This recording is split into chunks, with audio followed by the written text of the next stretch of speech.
Okay, let's have a look at the round 3 game, and believe it or not, it was against Steve Law, who I've just played very recently in the Hearts League, and so that was away against Hemel Hempstead. But in this game I was white against Steve, and I played d4, and I thought I'd surprise him with the Levitsky attack, which I've recently become aware of the name of from chessgames.com. So I thought, yeah, sounds nice for a video, Levitsky attack. But actually, he played c5, and I seem to remember this ages ago. I had a strange 5-minute game with a GM on the ITC months back, and the GM turned this position into a gambit. And I thought I'd try the gambit. And really, if we think about it, this gambit, by playing e4 here, Steve actually took now on e4. Now let's assume he takes on d4. Then queen d4 and then knight c6. There's bishop b5, and then queen a5. There's knight c3. So if I can get knight c3 in and castle queenside, I thought this would be kind of annoying for black.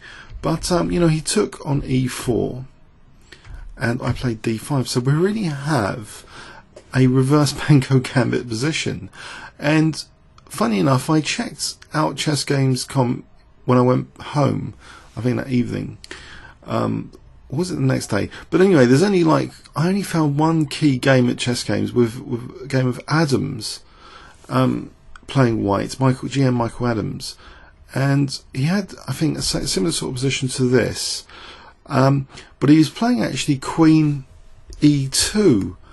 Now, during the game, I thought queen d2 was thematic, because black really has to play g6, right? Because this bishop can't develop, on e7 because of this pawn inhibiting e6 or e5.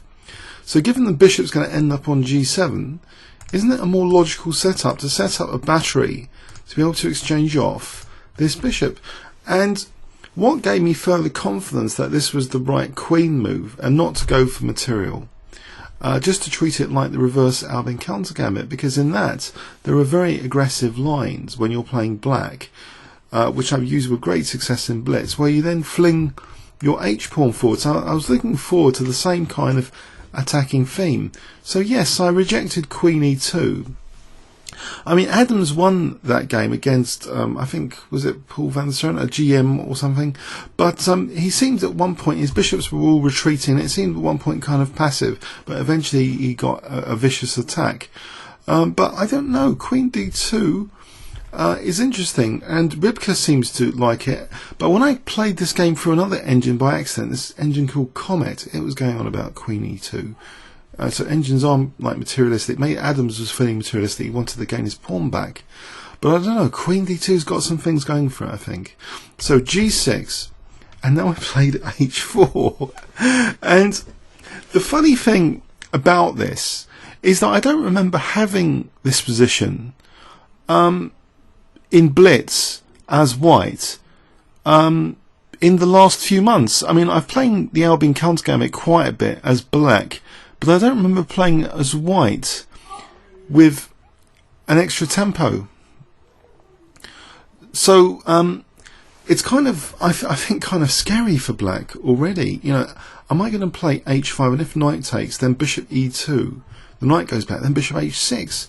His dark squares, are they going to be exposed very rapidly? So he kicks actually the bishop, maybe it's a panic reaction. It creates some weaknesses, but I just put it on f4. And now a6, which in the normal Albin counter-gambit as black, a3 and b4, which are these moves in reverse, are very dangerous for black generally, especially your king, if you're casting queenside. I have been hacked up with that in a long game by Eames, I think, in the last Barnet Congress. So that wasn't a particularly pleasant Albin counter-gambit experience. White actually played a quick a3, and often you're supposed to play like a5 and castle kingside, but in the queenside line you don't bother playing like a5. So I thought, yeah, I'm going to castle queenside. I don't need to bother playing a4. My intention is to castle over here, and go for his king. So I just castle queenside. But again, this feeling of total originality, you know, I have not had this kind of position for ages. So is it wrong? I don't know. Am I doing something too crazy here? He plays b5, and I start to think, well, actually, you know, maybe I am worse, because he hasn't actually committed to his king yet, bishop g7 or castles. So he's actually got a lot of moves which could target d5. He could keep the threat of b4, keep the tension, just play bishop b7. So what would I do? Well, I thought, well, at least I can play f3 and try to get the knight to do something, instead of moving it passively to e2 if b4. So I play f3 now. And if bishop b7, I think knight takes e4 is interesting. Let's have a quick check. This is a critical position, I think. So if we add a kibitzer here, Ribka. So I'm actually using a different software than usual. So I've got some issue with ChessBase 9 at the moment this morning. So I'm using Deep Fritz 10 as a sort of analytical tool here, by the way. So it's giving this as a slight advantage for white, actually, this position. So say bishop b7 here, it's white's move. So knight takes e4. Isn't knight takes d5? No, it's slight advantage to black now. So that probably was a good idea. So bishop b7 is probably one of black's strongest moves here. Bishop g7 as well. Just bishop g7. Just try and develop again. This position seems to be again slightly favouring white now. So I'm a bit confused by this particular position. Is white actually worse? Or is black actually worse? Has white significantly gone away from the Albin counter-gambit ideas in reverse? It's always a bit strange to start thinking in reverse what you do as black. So f3 is like a sort of gambit, you know, continuation that I do as black to get f-file pressure. In any case, now he commits to b4, which I think is a mistake. So I'm playing knight a4, and it's not bad on a4. It's stopping. You know, I don't have to move my king if the knight's blocking the a pawn. So he plays queen a5, committal stuff. And now another committal move, knight e4. And he's not really weaving a mating net here, queen e3. His king's still in the firing line on the e file. And if knight c3, this is where it gets kind of sharp. I think I just take, believe it or not. See, it checks king b1 takes, I just take on c3. And if takes here, then I think I just in this position, maybe just play king here. So queen a3 is always answered by queen c3, or queen c1. If bishop g7, maybe there's even knight e5 then. So it's all getting a bit hairy. Bishop g7, knight e5, queen a3. There's queen c3 as well, protecting e5 again, stopping mate. So this is looking a bit committal for black. So he played knight d(f)(6), and he's leaving his king in the centre for too long. So I pounce on his king with d6. I'm stopping him castling now, because if bishop g7, d takes e7. So I've interrupted him castling, and we're going to get a sort of Morphy type classic if I did play perfectly, which I didn't. I took on e7, and I keep his king stranded in the centre with a nice exchange sack now. Rook takes d7. So if knight takes, I just pick up this knight. So he has to take with his king. But I have a specific idea in mind here. I'm biased. Again, I play knight e5 check. Now in this position after king e8, I wonder if you can spot the best move if I give you 10 seconds. Or let's make it 15. So 15 seconds. Have a look at this position for 15 seconds, starting from now.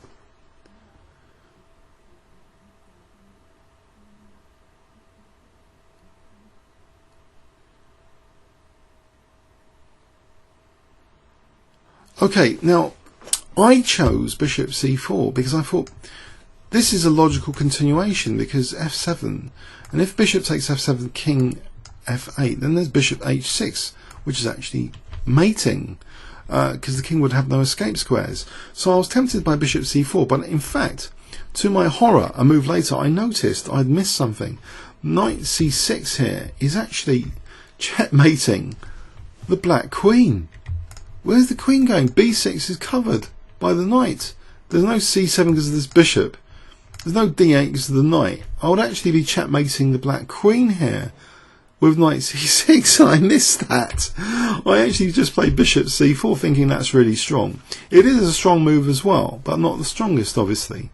So, and with his next move, amazingly, I think he plays absolutely the strongest and only move here. He plays knight d6, and it's like multi-purpose defensive move, and I actually thought, wow, I've really blown this, haven't I? Or have I? His king's still stranded in the centre, because he's protecting f7 on that diagonal, he's protecting c7 on that diagonal. This one move is doing so much. You know, knight c6, now there's queen c7, and I thought, wow, I've really blown this, because also queen c7, you know, bishop d6, queen d6.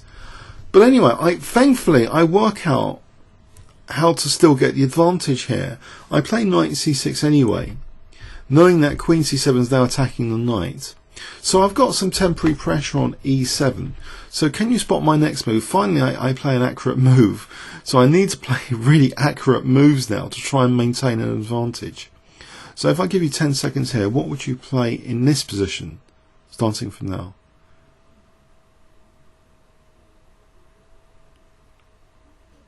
Okay, don't move the knight, just rook e1.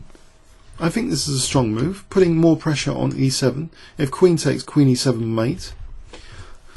So he plays a defensive move, knight g8. Looks a bit awkward. Now, the engine's going crazy with all sorts of possibilities. I think I come up with a strong continuation, which I found clear-cut, but engines are suggesting all sorts of things. But anyway, I'll give you my move, knight takes e7, because I had a specific idea in mind here. But in fact, there's various strong moves in this position. I think it's all caused by the fact the king's stranded in the centre, it can't castle that easily. Well, it can't legally castle because the king's moved. So anyway, so if I give you 10 seconds here, I wonder if you can spot the move that I played. Now, there's points for other moves actually. It's just there's a lot of strong moves here. So 10 seconds here.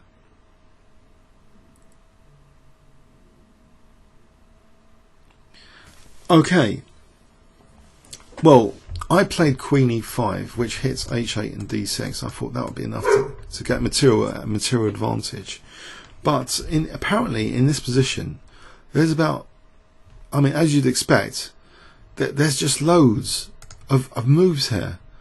If we add a bit to this position and check it out, I think there's like bishop f7, there's queen f3, because also both these rooks are tactically vulnerable.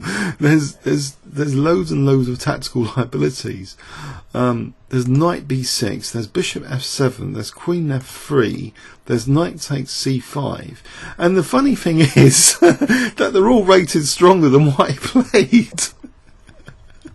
So what I played, queen e5, I mean, does that even make the list of the top 6 candidate moves?